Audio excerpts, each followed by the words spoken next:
Turuan ko kayo kung paano mag-brake sa fixie. Meron akong apat kung paano mag-brake.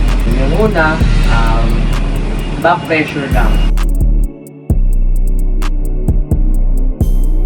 Ito yung pag-pressure mo ng pedal pabalik para huminto or bumagal yung bike mo. Pangalawa, emergency brake or foot brake. Ito yung paglagay mo ng non-dominant foot mo sa gulong mo sa likod. Pag emergency lang naman yun. Pangatlo, skid. Ito na yung pagpigil mo ng pedal mo sa buong bike para yung gulong sa likod huminto para mag-skid siya or umaskas sa kalsada. Plus is half skid.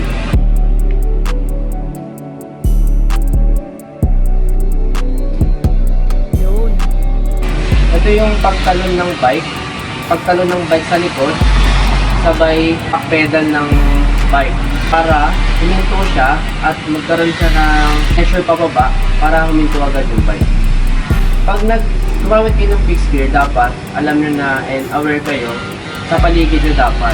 Kunwari may tatawid or something na may liliko na hindi naka-signal light, dapat alam nyo na mangyayari yun. Kaya dapat naka-advance kayo mag-isip para makapag-brake agad. Yun lang, ride safe.